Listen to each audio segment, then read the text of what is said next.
დაპირებისამებრ გთავაზობთ ინფორმაციას ცხოველების, ფრინველების, თევზების და მათი ჯანმრთელობის შესახებ. ასევე მოვლისდა ფსიქოლოგიის თემაზე. როხის ცურის მასტიტი. ძროხის ცურის მასტიტი არის რძის ჯირკვლის, ცურის ან თება, რომელიც გამოწვეულია სხვადასხვა მიკროორგანიზმებით, ყველაზე ხშირად ბაქტერიებით. ეს არის ერთ-ერთი ყველაზე გავრცელებული და ეკონომიკურად მნიშვნელოვანი დაავადება რძის მრეწველობაში, რადგან იწვევს რძის წარმოების შემცირებას, რძის ხარისხის გაუარესებას, მკურნალობის ხარჯების ზრდას და ზოგჯერ ცხოველის ნაადრევ დაკვлас. მასტიტის გამომწვევი მიზეზები მრავალფეროვანია, მაგრამ მთავარი ფაქტორია ინფექცია. ყველაზე ხშირად მასტიტს იწვევენ შემდეგი ბაქტერიები. გარდა ბაქტერიებისა, მასტიტის გამომწვევი შეიძლება იყოს სოკოები, საფუარები და ზოგიერთი ვირუსი, თუმცა ეს შედარებით იშვიათია. რისკ ფაქტორები, რომლებიც ხელს უწყობენ მასტიტის განვითარებას. ცუდი სანიტარული პირობები, დაბინძურებული საწოლები, ცუდი ჰიგიენა დოცველის დროს და ასე შემდეგ. ცურის დაზიანებები, მექანიკური დაზიანებები, ნაკბენები და სხვა. არასწორი ცველის ტექნიკა, არასრული დაცლა, გადამეტებული ვაკუუმი და ასე შემდეგ. იმუნიტეტის დაქვეითება, არასათანადო კვება, სტრესი და სხვა დაავადებები.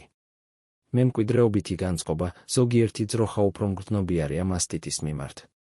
ცველის აპარატის გაუმართავობა, არასწორი პარამეტრები, დაბინძურებული ნაწილები. მასტიტის სიმპტომები შეიძლება იყოს მსუბუქიდან მძიმემდე, რაც დამოკიდებულია ინფექციის ტიპსა და სიმძიმეზე. მასტიტის კლასიფიკაცია ხდება კლინიკური ნიშნების მიხედვით. ქვეკლინიკური მასტიტი. ვიზუალურად რძე ნორმალურია. ცურის შეშუპება ან სიცითლე არ არის. დგინდება მხოლოდ სპეციალური ტესტებით, მაგ კალიფორნიის მასტიტის ტესტი. რძეში სომატური უჯრედების რაოდენობა მომატებულია 200,000-ზე მეტი უჯრედი. კლინიკური მასტიტი. მსუბუქი ფორმა. რძეში აღინიშნება მცირე ცვლილებები, ფანტელები, შედედებები. ცური ოდნავ შესიებულია და მტკივნეულია. ზოგადი მდგომარეობა არ იცვლება. საშუალო ფორმა. რძეში მკვეთრად გამოხატულია ცვლილებები, ჩირქის სისხლი. ცური შესიებულია, მტკივნეულია და ცხელია შეხებისას. მადის დაქვეითება. ტემპერატურის მომატება ზოგჯერ. მძიმე ფორმა, ტოქსიკური მასტიტი. რძე წყლიანია, შეიცავს დიდი რაოდენობით ჩირქს და სისხლს. ცური ძლიერ შესიებულია, მტკივნეულია და შესაძლოა განვითარდეს განგრენა. ზოგადი მდგომარეობა მძიმეა, მაღალი ტემპერატურა, დეპრესია, ანორექსია, დეჰიდრატაცია. შესაძლებელია შოკი და სიკვდილი. მასტიტის დიაგნოსტიკა მოიცავს რამდენიმე მეთოდს. კლინიკური შეფასება, ცურის ვიზუალური დათვალიერება და პალპაცია, რძის შეფასება. კალიფორნიის მასტიტის ტესტი, სწრაფი და მარტივი ტესტი, რომელიც ავლენს სომატური უჯრედების რაოდენობის ზრდას რძეში. ტესტის პრინციპი ეფუძნება სურფაქტანტის დამატებას რძეში, რაც იწვევს გელის წარმოქმნას სომატური უჯრედების მაღალი კონცენტრაციის დროს. ბაქტერიოლოგიური კვლევა, რძის ნიმუშის გაგზავნა ლაბორატორიაში პათოგენის იდენტიფიცირებისთვის და ანტიბიოტიკების მიმართ მგრძნობელობის დასადგენად, ანტიბიოტიკოგრამა. ეს მეთოდი აუცილებელია ეფექტური მკურნალობისთვის. სომატური უჯრედების რაოდენობის განსაზღვრა, რძის ნიმუშის ანალიზი ლაბორატორიაში. სომატური უჯრედების მაღალი რაოდენობა მიუთითებს ანთებაზე. ელექტროგამტარობის გაზომვა, მასტიტის დროს იცვლება რძის ელექტროგამტარობა. მასტიტის მკურნალობა დამოკიდებულია დაავადების ფორმაზე, სიმძიმეზე და გამომწვევ მიზეზზე. ანტიბიოტიკოთერაპია. ინტრამამარული ანტიბიოტიკები, სპეციალური ანტიბიოტიკები, რომლებიც შეჰყავთ უშუალოდ ცურში. ისინი ეფექტურია მსუბუქი და საშუალო ფორმის მასტიტის დროს. პრეპარატები უნდა შეიცავდეს ანტიბიოტიკებს, რომელთა მიმართაც მგრძნობიარეა მასტიტის გამომწვევი ბაქტერიები. სისტემური ანტიბიოტიკები, ანტიბიოტიკები, რომლებიც შეჰყავთ ინტრამუსკულურად ან ინტრავენურად. გამოიყენება მძიმე ფორმის მასტიტის დროს, როდესაც ინფექცია გავრცელებულია ორგანიზმში. ანტიბიოტიკების შერჩევა უნდა მოხდეს ანტიბიოტიკოგრამის შედეგების საფუძველზე. ანთების საწინააღმდეგო საშუალებები. არასტეროიდული ანთების საწინააღმდეგო საშუალებები ამცირებენ ტკივილს, შეშუპებას და ანთებას. მაგალითებია ფლუნიქსინმეგლუმინი, კეტოპროფენი. კორტიკოსტეროიდები გამოიყენება მძიმე ფორმის მასტიტის დროს, ანთების სწრაფად შესამცირებლად.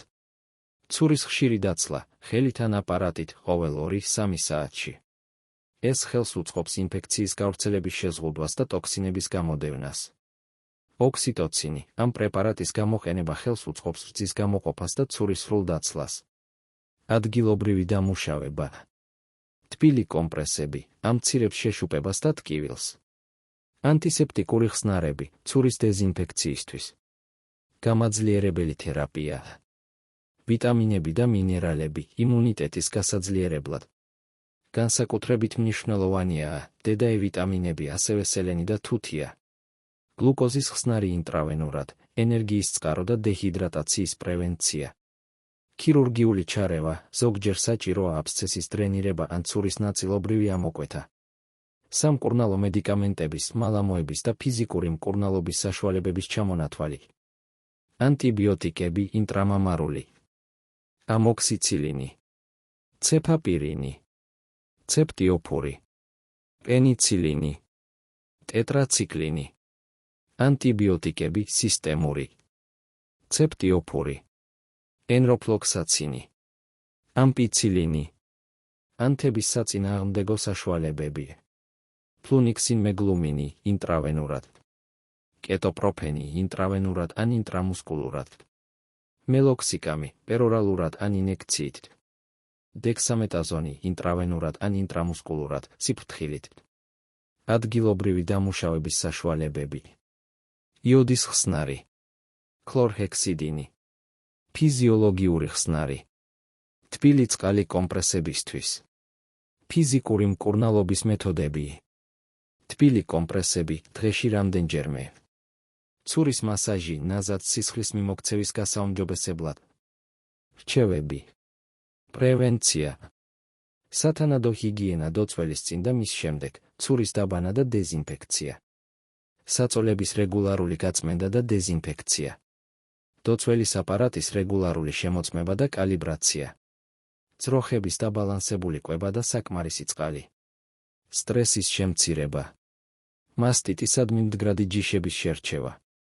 ცურის შემდგომი დამუშავება სადეზინფექციო საშუალებებით. ადრეული დიაგნოსტიკა. რეგულარული ტესტირება. რძის ვიზუალური შეფასება ყოველი დოცველის დროს. მკურნალობა. ვეტერინართან კონსულტაცია დიაგნოზის დასასმელად და მკურნალობის გეგმის შესადგენად. ანტიბიოტიკების გამოყენება მხოლოდ საჭიროების შემთხვევაში და ანტიბიოტიკოგრამის შედეგების გათვალისწინებით. მკურნალობის სრული კურსის დასრულება, ექიმის რეკომენდაციის შესაბამისად. რძის გადაგდება ანტიბიოტიკების გამოყენების პერიოდში და შემდგომ ვეტერინარის მითითებით. იზოლაცია, დაავადებული ძროხების იზოლირება ჯანმრთელებისგან, ინფექციის გავრცელების თავიდან ასაცილებლად. პერსონალის ჰიგიენა, დოცველის დროს ხელების დაბანა და სუფთა ხელთათმანების გამოყენება. მნიშვნელოვანია გვახსოვდეს, რომ მასტიტის მკურნალობა კომპლექსური პროცესია და საჭიროა ვეტერინარის მუდმივი მეთვალყურეობა. პრევენციული ზომების მიღება და ადრეული დიაგნოსტიკა ხელს უწყობს დაავადების გავრცელების შეზღუდვას და ეკონომიკური ზარალის შემცირებას. დასვით თქვენი კითხვები კომენტარებში. ასევე მოგწერეთ, რის შესახებ გსურთ მოგიმზადოთ ინფორმაცია. არ დაგავიწყდეთ, გამოიწერეთ ჩვენი არხი, რათა შეიტყოთ უფრო მეტი ინფორმაცია.